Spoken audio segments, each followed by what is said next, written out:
No justice. A father arriving to say goodbye to his son.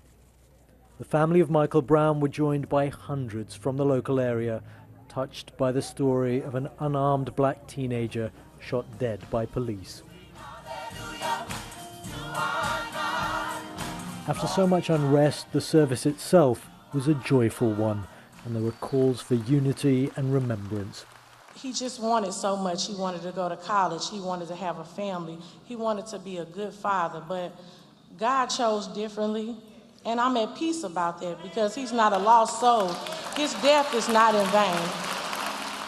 And that was the theme of this event, hopes for change. Michael Brown does not want to be remembered for a riot. He wants to be remembered as the one that made America deal with how we gonna police in the United States.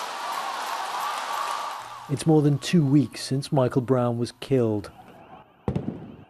Emotions boiled over. The incident led to protests and some looting, but also accusations of overwhelming heavy-handedness by the police. There have, though, been small counter-protests in support of the officer who carried out the shooting and for the police in general. But one police officer said there were real problems, and when out of uniform, even he gets tailed by police cars. Yeah, I felt it before. Just the way that they would ride along beside you, usually behind you, pretty closely at the same pace, and you just get that feeling, and it could be because of the trend or the practices in the past that I have actually seen. African Americans, blacks, being stopped frequently by the police. There was no trouble outside the church at the funeral, but that doesn't mean people have put their demands to rest.